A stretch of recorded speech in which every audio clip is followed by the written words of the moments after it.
Real estate ಉದ್ಯಮಿ CJ Roy ಆತ್ಮಹತ್ಯೆಯನ್ನ ಮಾಡಿಕೊಂಡಿದ್ದಾರೆ. Confident group ನಿರ್ದೇಶಕ ಈ ವಿಚಾರವಾಗಿ ಈಗ ದೂರನ್ನ ನೀಡಿದ್ದಾರೆ. ಅಶೋಕ್ ನಗರ ಪೊಲೀಸ್ ಠಾಣೆಯಲ್ಲಿ ಜೋಸೆಫ್ ದೂರನ್ನ ದಾಖಲಿಸಿದ್ದಾರೆ. ಕೇರಳ ಕಾನ್ಫಿಡೆಂಟ್ ಗ್ರೂಪ್ನ MD TJ ಜೋಸೆಫ್ ಈ ವಿಚಾರವಾಗಿ ದೂರನ್ನ ನೀಡಿರೋದು. ದೂರನ್ನ ದಾಖಲಿಸಿದ್ದಾರೆ. ನಡೆದ ಬೆಳವಣಿಗೆ ವಿಚಾರವಾಗಿ IT ರೇಡ್ ಸಂದರ್ಭದಲ್ಲಿ ಸಿಜೆ ರಾಯ್ ಫೈರ್ ಮಾಡಿಕೊಂಡು ಆತ್ಮಹತ್ಯೆ ಶರಣಾಗಿದ್ರು. ಈ ವಿಚಾರವಾಗಿ ಕಂಪ್ಲೇಂಟ್ ದಾಖಲಾಗಿದೆ. ಉದ್ಯಮಿ ಸಿಜೆ ರಾಯ್ ಆತ್ಮಹತ್ಯೆ ತನಿಖೆ ಚುರುಕುಗೊಂಡಿದೆ. ಬೌರಿಂಗ್ ಆಸ್ಪತ್ರೆಗೆ ಸಿಜೆ ರಾಯ್ ಮೃತದೇಹವನ್ನು ಶಿಫ್ಟ್ ಮಾಡಲಾಗಿದೆ. ನಾಳೆ ಬೌರಿಂಗ್ ಆಸ್ಪತ್ರೆಯಲ್ಲಿ ಮರಣೋತ್ತರ ಪರೀಕ್ಷೆ ಕೂಡ ನಡೀಲಿಕ್ಕಿದೆ. ನಾಳೆ ಕುಟುಂಬಸ್ಥರು ಬರ್ತಾರೆ ದುಬೈಯಿಂದ. ಅವರು ಬರ್ತಾ ಇದ್ದಂಗೆ ಮರಣೋತ್ತರ ಪರೀಕ್ಷೆ ನಡೆಯುತ್ತೆ.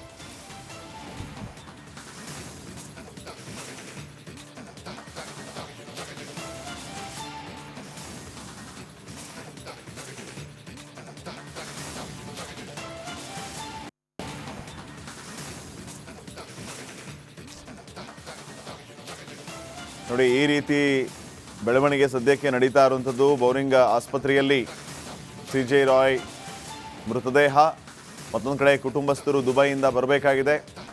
ಸಿಜೆ ರಾಯ್ ಅವರ ಧರ್ಮಪತ್ನಿ ಮಕ್ಕಳು ದುಬೈನಲ್ಲೇ ಇರ್ತಾರೆ. ಅಲ್ಲಿಂದ ಅವರು ಬರ್ತಾ ಇದ್ದಂಗೆ ಮರಣೋತ್ತರ ಪರೀಕ್ಷೆ ನಡೀಲಿಕ್ಕಿದೆ. ಈ ಕಡೆ ಈ ಘಟನೆಗೆ ಸಂಬಂಧಪಟ್ಟಂತೆ ದೂರು ಕೂಡ ದಾಖಲಾಗಿದೆ. ಅಶೋಕ್ ನಗರ ಪೊಲೀಸ್ ಸ್ಟೇಷನ್ನಲ್ಲಿ ಜೋಸೆಫ್ ದೂರನ್ನು ನೀಡಿದ್ದಾರೆ. ಕೇರಳ ಕಾನ್ಫಿಡೆಂಟ್ ಗ್ರೂಪ್ನ MD TJ ಜೋಸೆಫ್ ಈ ವಿಚಾರವಾಗಿ ಈಗ ದೂರನ್ನು ನೀಡಿದ್ದಾರೆ. ಉದ್ಯಮಿ ಸಿಜೆ ರಾಯ್ ಆತ್ಮಹತ್ಯೆ ತನಿಖೆ ಈಗ ಚುರುಕುಗೊಂಡಿರೋದು ತಾವು ಗಮನಿಸ್ತಾ ಇದ್ದೀರಿ. ಮೃತದೇಹವನ್ನು ಶಿಫ್ಟ್ ಮಾಡ್ತಾ ಇರುವಂತಹ ದೃಶ್ಯಗಳು.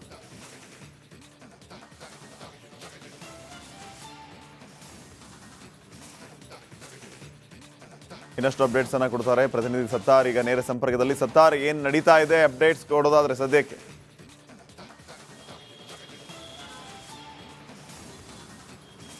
ಶ್ರೀಪಾದ್ ಪಾಟೀಲ್, ಸಿಜೆ ರಾಯ್ ಅವರು ಆತ್ಮಹತ್ಯೆ ಮಾಡಿಕೊಂಡಿರುವಂತಹ ಕಾನ್ಫಿಡೆಂಟ್ ಈ ಒಂದು ಜಾಗದಲ್ಲಿ ಇದೀಗ ಬಹುತೇಕ ತನಿಖೆಯನ್ನು ಪೊಲೀಸರು ಮುಕ್ತಾಯಗೊಳಿಸಿದ್ದಾರೆ. ಅಂದರೆ ಇಲ್ಲಿರುವಂತಹ FSL ಟೀಮ್ ಸತತವಾಗಿ 4 ಗಂಟೆಗಳ ಕಾಲ ಈ ಒಂದು ಘಟನಾ ಸ್ಥಳದಲ್ಲಿ ವಿವಿಧ ಆಯಾಮದಲ್ಲಿ ತನಿಖೆ ನಡೆಸಿತ್ತು. ಜೊತೆಗೆ ಫಾರೆನ್ಸಿಕ್ ತಜ್ಞರು ಕೂಡ ತನಿಖೆಯನ್ನು ನಡೆಸಿತ್ತು. ಸೀನ್ ಆಫ್ ಕ್ರೈಮ್ ಆಫೀಸರ್ಸ್ ಕೂಡ ಅಂದರೆ ಸೋಕ ಟೀಮ್ ಕೂಡ ಇಲ್ಲಿ ತನಿಖೆಯನ್ನು ನಡೆಸಿತ್ತು. ಸದ್ಯಕ್ಕೆ ಸತತ 4 ಗಂಟೆಗಳ ತನಿಖೆಯ ನಂತರ ಬಹುತೇಕ ಆಫೀಸರ್ಗಳು ಇದೀಗ ಇಲ್ಲಿಂದ ತೆರಳಿರುವಂಥದ್ದು. ಇನ್ನು ಪೊಲೀಸ್ ತನಿಖೆ ಯಾವ ರೀತಿ ನಡೆಯುತ್ತೆ ಅನ್ನೋದನ್ನು ನೋಡೋದಾದರೆ, ಈಗ ಈ ಒಂದು ಪ್ರಕರಣಕ್ಕೆ ಸಂಬಂಧಪಟ್ಟ ಹಾಗೆ ಯಾರದರ ಮೇಲೆ ಅನುಮಾನ ಇದೆ, ಈ ಒಂದು ಕಾರಣಕ್ಕೆ ಈ ಒಂದು ಘಟನೆ ನಡೀತು ಅನ್ನೋ ಸಂಬಂಧಪಟ್ಟ ಹಾಗೆ ಕುಟುಂಬಸ್ಥರು ಏನಾದರೂ ತಮ್ಮ ದೂರಿನ ಉಲ್ಲೇಖ ಮಾಡಿದಂತಹ ಸಂದರ್ಭದಲ್ಲಿ, ಉದಾಹರಣೆಗೆ ಯಾವುದಾದ ಒತ್ತಡ ಇತ್ತು, IT ಒತ್ತಡ, ಅಧಿಕಾರಿಗಳ ಒತ್ತಡ ಆಗಿರ್ಬೋದು, ಅಥವಾ ಬೇರೆ ಏನಾದರೂ ಅನುಮಾನದ ಆ್ಯಂಗಲ್ನಲ್ಲಿ ಏನಾದರೂ ತಮ್ಮ ದೂರಿನ ಉಲ್ಲೇಖ ಮಾಡಿದಂತಹ ಸಂದರ್ಭದಲ್ಲಿ ಪ್ರಕರಣ ಮತ್ತಷ್ಟು ಗಂಭೀರ ಸ್ವರೂಪವನ್ನು ಪಡೆದುಕೊಳ್ಳುವಂತಹ ಸಾಧ್ಯತೆ ಇದೆ. ಸದ್ಯಕ್ಕೆ ಪ್ರಾಥಮಿಕ ಹಂತವಾಗಿ ಪೊಲೀಸರು ಅಂದರೆ ಸೀನ್ ಆಫ್ ಕ್ರೈಮ್ ಆಫೀಸರ್ ಆಗಿರ್ಬೋದು, FSL ಟೀಮ್ ಆಗಿರ್ಬೋದು, ಇಲ್ಲಿರುವಂತಹ ಎವಿಡೆನ್ಸ್ ಅನ್ನು ಕಲೆಕ್ಟ್ ಮಾಡುವಂತಹ ಒಂದು ಕೆಲಸವನ್ನು ಮಾಡಿದೆ. ಜೊತೆಗೆ IT ಅಧಿಕಾರಿಗಳು ಯಾವ ಡಾಕ್ಯುಮೆಂಟ್ ಅನ್ನು ವೆರಿಫಿಕೇಶನ್ ಮಾಡಿದ್ರು, IT ಅಧಿಕಾರಿಗಳ ಬಳಿ ಕೂಡ ಕೆಲವೊಂದು ಮಾಹಿತಿಯನ್ನು ಕಲೆ ಹಾಕುವಂತಹ ಕೆಲಸವನ್ನು ಮಾಡಿದ್ದಾರೆ. ಸದ್ಯಕ್ಕೆ ಇನ್ನು ಮುಂದಿನ ಹಂತದಲ್ಲಿ ಈ ದೂರಿನಲ್ಲಿ ಯಾವ ವಿಚಾರ ಉಲ್ಲೇಖ ಮಾಡಿದರೆ ಈ ಆಯಾಮದಲ್ಲಿ ಅಂದರೆ ಕೆಲವೊಂದು ರಾಜಕೀಯವಾಗಿಯೂ ಕೂಡ ಇಲ್ಲಿ ಒಂದಿಷ್ಟು ಅಂತೆಕಂತ ವಿಚಾರಗಳು ಹರಿದಾಡ್ತಾ ಇರೋದ್ರಿಂದ ದೂರಿನಲ್ಲಿ ಯಾವ ವಿಚಾರ ಉಲ್ಲೇಖ ಮಾಡ್ತಾರೆ ಆ ಒಂದು ಆಯಾಮದ ಆ ಒಂದು ದೂರಿನ ಆಧಾರದಲ್ಲಿ ಮುಂದಿನ ಹಂತವಾಗಿ ತನಿಖೆ ನಡೆಯುತ್ತೆ. ಶ್ರೀಪಾದ್ ಪಾಟೀಲ್. ಓಕೆ ಸತ್ತಾರ್, ಈಗ ಬೌರಿಂಗ್ ಆಸ್ಪತ್ರೆಗೆ ಅವರ ಕುಟುಂಬಸ್ಥರು ಎಷ್ಟೊತ್ತಿಗೆ ಬರ್ತಾರೆ? ಮರಣೋತ್ತರ ಪರೀಕ್ಷೆ ವಿಚಾರವಾಗಿ ಏನೆಲ್ಲ ಅಪ್ಡೇಟ್ ಸಿಗ್ತಾ ಇದೆ?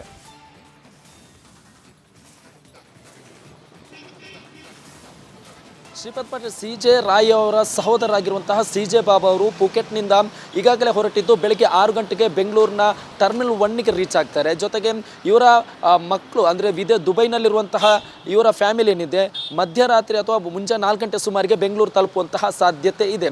ಈ ಹಿನ್ನೆಲೆ ಅವರು ಬಂದ ನಂತರದಲ್ಲಿ ಮರಣೋತ್ತರ ಪರೀಕ್ಷೆಗೆ ಮುಂಚೆ ಅವ್ರದ್ದು ಇರಬೇಕಾಗುತ್ತೆ. ಇದೇ ಕಾರಣಕ್ಕೆ ಅವರು ಬೆಂಗಳೂರು ರೀಚ್ ಆದ 1-2 ಗಂಟೆಗಳಲ್ಲಿ ಬೆಂಗಳೂರಿಗೆ 6 ಗಂಟೆಗೆ ಅವ್ರ ಸಹೋದರ ರೀಚ್ ಆಗಿದ್ದಾರೆ. ಸರಿಸುಮಾರು 9 ರಿಂದ 10 ಗಂಟೆಯ ನಂತರದಲ್ಲಿ ಮರಣೋತ್ತರ ಪರೀಕ್ಷಾ ಪ್ರಕ್ರಿಯೆ ಕೂಡ ಶುರು ಆಗ್ಬೋದು. ತದನಂತರದಲ್ಲಿ ಎಲ್ಲಿ ಅವರು ಅಂತಿಮ ದರ್ಶನಕ್ಕೆ ವ್ಯವಸ್ಥೆ ಆಗಿರ್ಬೋದು, ಅಂತ್ಯಕ್ರಿಯೆ ಎಲ್ಲಿ ಮಾಡ್ತಾರೆ ಅನ್ನೋದು ಕೂಡ ಇಲ್ಲಿ ಇನ್ನೂ ಕೂಡ ಕುಟುಂಬಸ್ಥರು ಇನ್ನೂ ಕೂಡ ಮಾಹಿತಿ ಸಿಕ್ಕಿಲ್ಲ. ಬಟ್ ಪ್ರಾಥಮಿಕ ಸಿಕ್ಕಿರೋ ಮಾಹಿತಿ ಪ್ರಕಾರ, ಯಾಕಂದ್ರೆ ಅವರು ಮೂಲತಃ ಕೊಚ್ಚಿಯಲ್ಲೂ ಕೂಡ ಅವರು ಒಂದಿಷ್ಟು ಸಂಬಂಧಿಕರು ಇರುವುದರಿಂದ ಕೇರಳದಲ್ಲಿ ಮಾಡ್ತಾರೆ ಅಥವಾ ಬೆಂಗಳೂರಲ್ಲಿ ಮಾಡ್ತಾರೆ ಇನ್ನೂ ಕೂಡ ಅವ್ರ ಕುಟುಂಬಸ್ಥರು ನಿರ್ಧಾರ ಮಾಡಿಲ್ಲ. ನಾಳೆ ಮರಣೋತ್ತರ ಪರೀಕ್ಷೆ ಆದ ನಂತರದಲ್ಲಿ ಮುಂದಿನ ಹಂತವಾಗಿ ಅವರು ನಿರ್ಧಾರವನ್ನು ಕೈಗೊಳ್ಳಿದ್ದಾರೆ. ಶ್ರೀಪಾದ್ ಪಾಟೀಲ್. ಓಕೆ ಸತ್ತಾರ್, ಒಂದೇ ನಿಮಿಷ ಸಂಪರ್ಕದಲ್ಲಿರಿ. ಅರವಿಂದ್ ಕೂಡ ನಮ್ಮ ಜೊತೆಗೆ ನೇರ ಸಂಪರ್ಕದಲ್ಲಿ ಜಾಯ್ನ್ ಆಗಿದ್ದಾರೆ. ಅರವಿಂದ್, ಈಗ ತನಿಖೆ ಭಾಗವಾಗಿ ಮತ್ತೇನಾದರೂ ಅಪ್ಡೇಟ್ ಲಭ್ಯ ಆಗ್ತಾ ಇದೆಯಾ? ಸದ್ಯದ ಅಪ್ಡೇಟ್ಸ್ ಅನ್ನ ಕೊಡೋದಾದ್ರೆ. ಹಲೋ,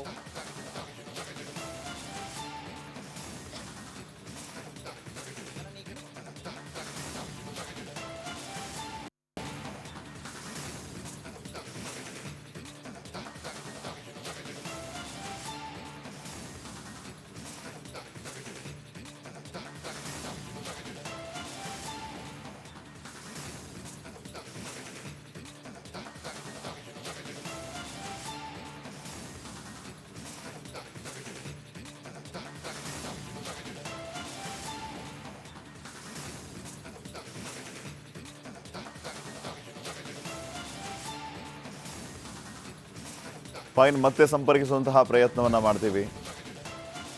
ಈಗ ತಾವು ಗಮನಿಸ್ತಾ ಇರುವಂತಹದ್ದು ಸಿಜೆ ರಾಯ್ ಆತ್ಮಹತ್ಯೆ ತನಿಖೆಯ ವಿಚಾರವಾಗಿ ಈಗಾಗಲೇ ದೂರು ದಾಖಲಾಗಿದೆ. ಜೋಸೆಫ್ ಅನ್ನುವಂಥವರು ಈಗಾಗಲೇ ದೂರನ್ನ ನೀಡಿ ಆಗಿದೆ.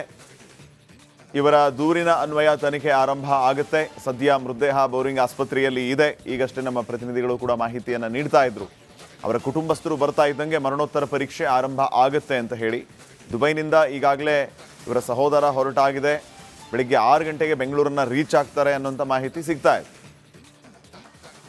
ಅಶೋಕ್ ನಗರ್ ಪೊಲೀಸ್ ಸ್ಟೇಷನ್ ವ್ಯಾಪ್ತಿಯಲ್ಲಿ ಒಂದು ಪ್ರಕರಣ ದಾಖಲಾಗಿದೆ. ಇದರಲ್ಲಿ ಕಾನ್ಫಿಡೆಂಟ್ ಗ್ರೂಪ್ ಮಾಲೀಕರಾದ ಶ್ರೀ ಸಿಜೆ ರಾಯ್ ಎಂಬುವರು ಅವರು ಕಥಿತ ರೂಪದಲ್ಲಿ ಈಗ ಇನಿಷಿಯಲ್ ರಿಪೋರ್ಟ್ ಪ್ರಕಾರ ಒಂದು ಶೂಟಿಂಗ್ ಇನ್ಸಿಡೆಂಟ್ ಆಗಿದೆ. ಅಂದರೆ ಅವರೇ ಸ್ವತಃ ಶೂಟ್ ಮಾಡ್ಕೊಂಡಿದ್ದಾರೆ ಅಂತ ಪ್ರೈಮ ಫೇಸಿ ನಮಗೆ ಗೊತ್ತಾಗ್ತದೆ. ಆದರೆ ನಮ್ಮ ಬಾಡಿ ಈಗ ಸದ್ಯಕ್ಕೆ ಹಾಸ್ಪಿಟಲಲ್ಲಿದೆ, HSR ಲಿಮಿಟ್ಸಲ್ಲಿ, ನಾರಾಯಣ ಹಾಸ್ಪಿಟಲಲ್ಲಿ. ಮತ್ತು ನಮ್ಮ ಇಲ್ಲಿ ಸೋಕೋ ಟೀಮ್, ಬ್ಯಾಲಿಸ್ಟಿಕ್ ಟೀಮ್, ಎಲ್ಲ ಕ್ರೈಮ್ ಟೀಮ್ಸ್ ಅವ್ರು ಇಲ್ಲೇ ಬಂದಿದ್ದಾರೆ. ನಾವು ಇಲ್ಲಿ ಪರಿಶೀಲನೆ ಮಾಡಿದ್ದೀವಿ, ಜಾಗ ಪರಿಶೀಲನೆ ಮಾಡಿದ್ದೀವಿ. ಅವ್ರ ಕುಟುಂಬದವ್ರಿಗೆ ಕೂಡ ನಮ್ಮ ಪೊಲೀಸವರು ಸಂಪರ್ಕಿಸ್ತಾ ಇದ್ದಾರೆ. ಅವ್ರು ಇಲ್ಲಿ ಇಲ್ಲ, ಅವರು ಬೇರೆ ರಾಷ್ಟ್ರದಲ್ಲಿ ಅವ್ರು ಬರ್ತಾ ಇದ್ದಾರೆ. ಅವರು ರಾತ್ರಿ ಪರ್ಟಿಕ್ಯುಲರ್ ಕಂಪ್ನಿದು ಒಬ್ಬ ಡೈರೆಕ್ಟರ್ ಅವ್ರ ಕಡೆಯಿಂದ ಅವರು ಕಂಪ್ಲೇಂಟ್ ಕೊಟ್ಟಿದ್ದಾರೆ. ಅವರು ಸದ್ಯಕ್ಕೆ ಆ ಕಂಪ್ಲೇಂಟ್ ಆಧಾರ ಮೇಲೆ ನಾವು ಪ್ರಕರಣ ದಾಖಲೆ ಮಾಡ್ತಾ ಇದ್ದೀವಿ. ಮೇಲೆ ನೋಟ್ಗೆ ಒಂದು ಶೂಟಿಂಗ್ ಇನ್ಸಿಡೆಂಟ್, ಸೆಲ್ಫ್ ಶೂಟಿಂಗ್ ಅಂತ ಇನ್ಸಿಡೆಂಟ್ ಆಗಿದೆ. ಆದರೆ ಇದು ತನಿಖೆದು ವಿಷಯ ಇದೆ. ನಾವು ತನಿಖೆ ಮಾಡಿ ಡಿಟೇಲ್.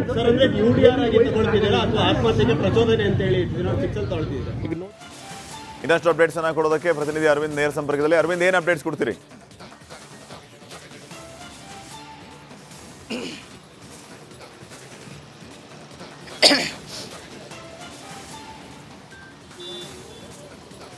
ಎಸ್ ಶ್ರೀಪಾದ್, ಖಂಡಿತವಾಗ್ಲೂ ಕೂಡ ಈಗಾಗಲೇ ನಾರಾಯಣ ಹಾಸ್ಪಿಟಲ್ನಿಂದ ಸಿಜೆ ರಾಯ್ ಅವರ ಒಂದು ಮೃತದೇಹವನ್ನು ಈಗಾಗಲೇ ಈ ಒಂದು ಬೌರಿಂಗ್ ಆಸ್ಪತ್ರೆಗೆ ಕರೆತಂದಿರುವಂಥದ್ದು. ಪೋಸ್ಟ್ ಮಾರ್ಟಮ್ ವಾರ್ಡ್ಗೆ ಈಗಾಗಲೇ ಶಿಫ್ಟ್ ಕೂಡ ಮಾಡಿದ್ದಾರೆ. ಈಗಾಗಲೇ ಕುಟುಂಬಸ್ಥರು ಬರುವಂತಹ ಒಂದು ಹಂತದಲ್ಲಿ, ಅಂದರೆ ಅವರು ಹೊರದೇಶದಲ್ಲಿದ್ದಾರೆ, ಅವರ ಸಹೋದರ ಕೂಡ ಹೊರದೇಶದಲ್ಲಿರುವಂಥದ್ದು, ಹಾಗೆ ಕುಟುಂಬಸ್ಥರು ಕೂಡ ಹೊರದೇಶದಲ್ಲಿರೋ ಕಾರಣದಿಂದಾಗಿ ನಾಳೆ ಅವರು ಬೆಳಗಿನ ಜಾವ ಬೆಂಗಳೂರಿಗೆ ಬಂದು ತಲುಪ್ತಾರೆ.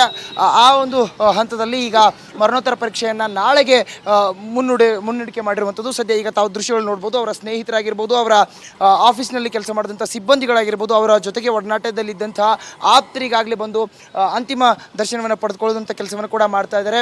ಈ ಹಿಂದೆ ಅಂದರೆ ಈ ಒಂದು ಘಟನೆ ಏನಾಯಿತು, ಈ ಘಟನೆಗೆ ಸಂಬಂಧಪಟ್ಟಂತೆ ಅವರ ಸಹೋದರ ಕೂಡ ಹಲವು ಮಾಹಿತಿಗಳನ್ನ ಹೊರಹಾಕಿರುವಂಥದ್ದು. ಅಂದರೆ ಇನ್ಕಮ್ ಟ್ಯಾಕ್ಸ್ ಇಶ್ಯೂ ಇತ್ತು, ಅದಕ್ಕೆ ಸಂಬಂಧಪಟ್ಟಂತೆ ಪೆನಾಲ್ಟಿ ಕೂಡ ಕಟ್ಟಿದ್ರು. 3 ದಿನಗಳಿಂದ ಏನೋ ಒಂದು IT ರೇಡ್ ಆಗಿತ್ತು. ಇವತ್ತು ಸುಮಾರು ಮಧ್ಯಾಹ್ನ 2 ಗಂಟೆಗೆ ಸಿಜೆ ರಾಯ್ ಅವರು ಆ ಒಂದು ಆಫೀಸ್ಗೆ, ಅಂದರೆ ಕೇಂದ್ರ ಕಚೇರಿಗೆ ಬಂದಿರ್ತಾರೆ. ಆ ಹಂತದಲ್ಲಿ ನಡೆದಿದ್ದಂತಹ ಒಂದು ಲಾಸ್ಟ್ ಟೈಮ್ ಪೀರಿಯಡ್ ಬಗ್ಗೆ ಈಗ ಕುತೂಹಲಕಾರಿ ಅಂಶಗಳು ಹೊರಬೀಳ್ತಾ ಇರುವಂಥದ್ದು. ಪ್ರಮುಖವಾಗಿ ಅಶೋಕ್ ನಗರ ಠಾಣೆಯಲ್ಲಿ ಒಂದು ದೂರು ಕೂಡ ದಾಖಲಾಗಿದೆ, FIR ಕೂಡ ದಾಖಲಾಗಿರುವಂಥದ್ದು. ಈಗ ಅಲ್ಲಿ ಏನಾಯಿತು ಅನ್ನುವ ಬಗ್ಗೆ ತನಿಖೆ ಕೂಡ ನಡೀತಾ ಇದೆ. ಆ ಒಂದು ಪ್ರೈಮಸಿ, ಅಂದರೆ ಒಂದು ಕ್ರೈಮ್ ಸ್ಪಾಟ್ ಏನಿದೆ ಅದನ್ನು ಕೂಡ ಸೀಸ್ ಮಾಡಿದ್ದಾರೆ. 2 ಫೋನ್ಗಳನ್ನು ಕೂಡ, ಅಂದರೆ ಸಿಜೆ ರಾಯ್ ಅವರು ಕಡೆಯದಾಗಿ ಯಾರಿಗಾದ್ರೂ ಡೆತ್ ನೋಟ್ ಕಳಿಸಿದ್ರಾ, ವಾಯ್ಸ್ ರೆಕಾರ್ಡ್ ಏನಾದರೂ ಮಾಡಿ ಕಳಿಸಿದ್ರಾ ಅನ್ನುವಂಥದ್ದು ಹಂತದಲ್ಲಿ ಆ ಒಂದು ಮೊಬೈಲ್ಗಳ ಪರಿಶೀಲನೆಯನ್ನು ಕೂಡ ಮಾಡ್ತಾ ಇರುವಂಥದ್ದು, CCTVಗಳ ಪರಿಶೀಲನೆ ಮಾಡ್ತಾ ಇರುವಂಥದ್ದು. ಒಂದು ಅಂಶ ಬೆಳಕಿಗೆ ಬರ್ತಾ ಇದೆ. ಆ ಒಂದು ಕಚೇರಿ ಏನಿತ್ತು, ಅಂದರೆ ಇವರು ದಾಖಲೆಗಳನ್ನ ತೆಗೆದುಕೊಂಡು ಬರ್ತೀನಿ ಅಥವಾ ಕುಟುಂಬಸ್ಥರ ಜೊತೆಗೆ ಮಾತನಾಡಿ ಬರ್ತೀನಿ ಅನ್ನುವಂಥ ಕಾರಣವನ್ನು ಕೊಟ್ಟು IT ಅಧಿಕಾರಿಗಳನ್ನ ಹೇಳಿ ಆ ರೂಮ್ಗೆ ಏನು ಹೋಗಿರ್ತಾರೆ. ಅಲ್ಲಿ ಆ ಒಂದು ಸ್ಪಾಟ್ನಲ್ಲಿ ನೋಡಿದಂಥ ಸಂದರ್ಭದಲ್ಲಿ ಸಿಜೆ ರಾಯ್ ಅವರು ಒಂದು ಕಡೆ ಇರ್ತಾರೆ, ಆ ಒಂದು ಗನ್ ಒಂದು ಕಡೆ ಬಿದ್ದಿರುತ್ತೆ ಅನ್ನುವಂಥ ಒಂದು ಮಾಹಿತಿ ಈಗ ಹೊರಬರ್ತಾ ಇರುವಂಥದ್ದು. ಆ ಹಂತದಲ್ಲಿ ತನಿಖೆ ಕೂಡ ಮುಂದುವರೆದಿದೆ.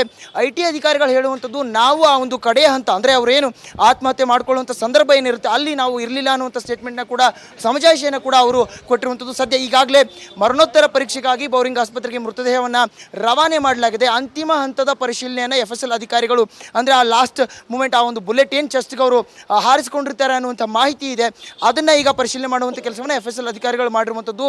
ಆ ಒಂದು ಗನ್ ಏನಿದೆ, ಲೈಸೆನ್ಸ್ಡ್ ಗನ್ ಏನಿತ್ತು ಅದರ ಮೇಲಿರುವಂಥ ಫಿಂಗರ್ ಪ್ರಿಂಟ್ಸ್ಗಳನ್ನ ಕೂಡ ಕಲೆ ಹಾಕುವಂಥ ಕೆಲಸ ಮಾಡಿದ್ದಾರೆ. ಜೊತೆಗೆ ಅದರ ಒಂದು ಸೀಸ್ ಮಾಡುವಂಥ ಪ್ರಕ್ರಿಯೆಯನ್ನು ಮಾಡಿದ್ದಾರೆ. ಜೊತೆಗೆ CJ ರಾಯ್ ಅವ್ರನ್ನ ಇವತ್ತು ಕೇಂದ್ರ ಕಚೇರಿಗೆ ಕರೆತಂದಂತಹ ಚಾಲಕ ಏನಿದ್ರು ಅವರನ್ನ ಒಂದು ವಿಚಾರಣೆಯನ್ನು ಮಾಡಿ ಅವರಿಂದ ಕೆಲವು ಮಾಹಿತಿಗಳನ್ನ ಕಲೆ ಹಾಕುವಂಥ ಕೆಲಸವನ್ನು ಕೂಡ ಪೊಲೀಸರು ಮಾಡಿರುವಂಥದ್ದು. ಘಟನೆ ಆದ ತಕ್ಷಣವೇ ಕೇಂದ್ರ ವಿಭಾಗದ DCP ಅಕ್ಷಯ್ ಅವರು ಕೂಡ ಅಲ್ಲಿ ಹಾಜರಾಗ್ತಾರೆ. ಆ ಸಂದರ್ಭದಲ್ಲಿದ್ದಂತಹ IT ಅಧಿಕಾರಿಗಳಿಂದ ಕೆಲವು ಮಾಹಿತಿಗಳನ್ನ ಪಡೆಯುವಂಥ ಕೆಲಸವನ್ನು ಕೂಡ ಮಾಡ್ತಾರೆ. ಅಂದರೆ ಇಲ್ಲಿ ಒಂದು ಹಂತದಲ್ಲಿ ಈಗ ಅವರ ಆಪ್ತರು ಹೇಳ್ತಾ ಇರುವಂಥದ್ದು, ಅವರ ಲೀಗಲ್ ಅಡ್ವೈಸರ್ ಹೇಳ್ತಾ ಇರುವಂಥದ್ದು, ಸಹೋದರ ಹೇಳ್ತಾ ಇರುವಂಥದ್ದು ಅಲ್ಲಿ ಆಗಿರೋದೇ ಬೇರೆ, ಒತ್ತಡ ಆಗಿದೆ ಅನ್ನುವಂಥ ಮಾತನ್ನು ಅವರು ಹೇಳ್ತಾ ಇದ್ದಾರೆ. ಆದರೆ ಪ್ರಮುಖವಾಗಿ IT ಅಧಿಕಾರಿಗಳ ನಿಲುವು ಅಂದರೆ ಅವರ ಸಮಜಾಯಿಷಿಯೇ ಬೇರೆ ಇದೆ. ನಾವು ಅಲ್ಲಿ ಇರಲಿಲ್ಲ, ಕಡೆ ಹಂತದಲ್ಲಿ ಅವರಿಗೆ ಕುಟುಂಬಸ್ಥರಿಗೆ ಅಂದರೆ ತಾಯಿಗೆ ಕರೆ ಮಾಡಿ ಅವರು ಬರ್ತೀನಿ ಅನ್ನುವಂಥ ಮಾತನ್ನು ಹೇಳಿ ಹೋಗಿದ್ರು. ಆ ಸಮಯದಲ್ಲಿ ನಾವು ಇರಲಿಲ್ಲ. ಬಳಿಕ ಈ ರೀತಿಯಾಗಿ ಏನು ಘಟನೆ ಆಗುತ್ತೆ, ಡೋರನ್ನು ಅಂದರೆ ಸಿಬ್ಬಂದಿಗಳು ನೋಡ್ತಾರೆ, ಬಳಿಕ ಡೋರನ್ನು ಓಪನ್ ಮಾಡಿದಾಗ ಅಲ್ಲಿ CJ ರಾಯ್ ಅವರು ಬಿದ್ದಿರ್ತಾರೆ. ಅಂದರೆ ಕಡೆಯ ಕ್ಷಣದಲ್ಲಿ ಅವರು ಚಿಂತಾಜನಕ ಸ್ಥಿತಿಯಲ್ಲಿರ್ತಾರೆ. ಆ ಬಳಿಕ ಅವ್ರನ್ನ ಆಸ್ಪತ್ರೆಗೆ ಶಿಫ್ಟ್ ಮಾಡುವಂಥ ಕೆಲಸ ಆಗುತ್ತೆ. ಆಸ್ಪತ್ರೆಯಲ್ಲಿ ಅವರು ನಿಧನರಾಗಿರುವಂಥದ್ದು. ಈಗ ಆ ಒಂದು ಲಾಸ್ಟ್ ಟೈಮ್ ಪೀರಿಯಡ್ನ ತನಿಖೆ ಹಂತದಲ್ಲಿ ಮಾಡ್ತಾ ಇರುವಂಥದ್ದು. ಬಹುಶಃ IT ಅಧಿಕಾರಿಗಳು ಏನಿದ್ದಾರೆ ಅವ್ರನ್ನ ಕೂಡ ಅವರ ಹೇಳಿಕೆಗಳನ್ನ ಕೂಡ ದಾಖಲು ಮಾಡುವಂಥ ಕೆಲಸ ಆಗುತ್ತೆ. ಆ ಬಳಿಕ ಕ್ರೈಮ್ ಸ್ಪಾಟ್ ಏನಿತ್ತು ಅದನ್ನು ಸೀಸ್ ಮಾಡಿ ಅಲ್ಲಿ ಸಾಕ್ಷ್ಯಾಧಾರಗಳನ್ನ ಕಲೆ ಹಾಕುವಂಥ ಕೆಲಸ ಆಗುತ್ತೆ. ಬಳಿಕ ನಾಳೆ ಮರಣೋತ್ತರ ಪರೀಕ್ಷೆಯ ವರದಿಯಲ್ಲಿ ಪ್ರಮುಖ ಅಂಶಗಳು ಹೊರಬರಲಿವೆ. ಈಗ ಬರ್ತಾ ಇರುವಂಥ ಆರೋಪಗಳೇನಿದ್ದಾವೆ ಆ ಆರೋಪಗಳಿಗೆಲ್ಲವೂ ಕೂಡ ಒಂದು ಹಂತದ ಉತ್ತರ ಅಂದರೆ ಈಗ ಬರ್ತಾ ಇರುವಂಥ ಪ್ರಾಥಮಿಕ ಮಾಹಿತಿ ಏನಿದೆ ಅದಕ್ಕೆ ಸರಿಯಾದಂಥ ಉತ್ತರ ಬರುತ್ತೆ. ತಾವು ದೃಶ್ಯಗಳು ಈಗ ನೋಡ್ತಾ ಇರ್ಬೋದು. ನಲಪಾಡ್ ಅವರು ಬಂದಿರುವಂಥದ್ದು, ಕಾಂಗ್ರೆಸ್ನ ಯುವ ಘಟಕದ ಅಧ್ಯಕ್ಷ ನಲಪಾಡ್ ಅವರು ಕೂಡ ಬಂದಿರುವಂಥದ್ದು. ಅತ್ಯಾಪ್ತರಾಗಿದ್ದಾರೆ, ಫ್ಯಾಮಿಲಿ ಫ್ರೆಂಡ್ಸ್ ಕೂಡ ನಾವು ಆಗಿದ್ವಿ, ನನ್ನ ತಂದೆಯ ಸಮಾನರಂತ ಈಗಾಗಲೇ ಅವರು ಹೇಳಿಕೆಗಳನ್ನ ಕೂಡ ಕೊಟ್ಟಿರುವಂಥದ್ದು. ತನಿಖೆ ಆಗುತ್ತೆ, ಕರ್ನಾಟಕ ಪೊಲೀಸ್ ಮೇಲೆ ನನಗೆ ನಂಬಿಕೆ ಇದೆ ಅಂತ ಕೂಡ ಅವರು ಕೂಡ ಹೇಳಿರುವಂಥದ್ದು. ಇನ್ನು ಪ್ರಾರಂಭದ ಹಂತದಿಂದ ಅಂದರೆ 2005ರಿಂದ ಈ ಒಂದು ಕಾನ್ಫಿಡೆಂಟ್ ಅನ್ನುವಂಥ ಏನು ಗ್ರೂಪ್ ಸ್ಟಾರ್ಟ್ ಆಯಿತು ಆಗಿಂದ ಕೂಡ ಲೀಗಲ್ ಅಡ್ವೈಸರ್ ಇದ್ದಂತಹ ಪ್ರಕಾಶ್ ಅವರು ಒಂದು ಸ್ಟೇಟ್ಮೆಂಟ್ನ ಕೊಡ್ತಾರೆ. ಅಂದರೆ ಇಲ್ಲಿ ಒಂದು ಹಂತದ ಒತ್ತಡ IT ಅಧಿಕಾರಿಗಳು ಹಾಕಿದ್ದಾರೆ. ಯಾಕಂದರೆ ಮಾನಸಿಕವಾಗಿ ತುಂಬ ಸದೃಢರಾಗಿದ್ದರು. ಇಲ್ಲಿ CJ ರಾಯ್ ಅವರು ಎಲ್ಲರಿಗೂ ಕೂಡ ಸಹಾಯವನ್ನು ಮಾಡ್ತಾ ಇದ್ರು, ತುಂಬ ಧೈರ್ಯವಂತರಾಗಿದ್ದರು. ಈ ಹಿಂದೆ ಏನು ರೇಡ್ ಆಗಿತ್ತು ಆಗಲೂ ಕೂಡ ಸರಿಯಾಗಿ ವಿಚಾರಣೆಯಲ್ಲಿ ಭಾಗಿಯಾಗಿ ಬೇಕಾದಂಥ ಎಲ್ಲ ದಾಖಲೆಗಳನ್ನ ಕೊಟ್ಟಿದ್ರು ಅನ್ನುವಂಥ ಮಾತನ್ನು ಅವ್ರು ಹೇಳಿರುವಂಥದ್ದು. ಇಲ್ಲಿ ಹಲವು ಅನುಮಾನಗಳು ಕೂಡ ಎಡೆ ಮಾಡಿಕೊಡ್ತಾ ಇರುವಂಥದ್ದು. ಅದರಲ್ಲೂ ಕೂಡ ಪ್ರಮುಖವಾಗಿ ಶ್ರೀಪಾದ್ ಇಲ್ಲಿ ಅವರ ಲೈಸೆನ್ಸ್ ಗನ್ ಏನಿತ್ತು ಆ ಒಂದು ಕಡೆಯದಾಗಿದ್ದಂಥ ಮೂಮೆಂಟ್ನಲ್ಲಿ ಯಾರ್ಯಾರು ಇದ್ದರು ಅನ್ನುವಂಥ ಬಗೆಗೆ ತನಿಖೆ ಆಗ್ತದೆ. ಅಲ್ಲಿದ್ದಂಥ CCTVಗಳನ್ನ ಈಗ ಅದರ ಒಂದು ಡಿವೈಸ್ನ ಕಲೆಕ್ಟ್ ಮಾಡಿ ಆ ಒಂದು ಪರಿಶೀಲನೆಯನ್ನು ಕೂಡ ಮಾಡ್ತಾ ಇರುವಂಥದ್ದು. ಅಂತಿಮ ಹಂತದ ಒಂದು ಮರಣೋತ್ತರ ಪರೀಕ್ಷೆಯ ವರದಿಗಾಗಿ ಈಗ ಪೊಲೀಸರು ಕಾಯ್ತಾ ಇದ್ದಾರೆ. Shripad. Fine, thank you Arvind Sattar, ನಿಮಗೂ ಕೂಡ ಧನ್ಯವಾದ.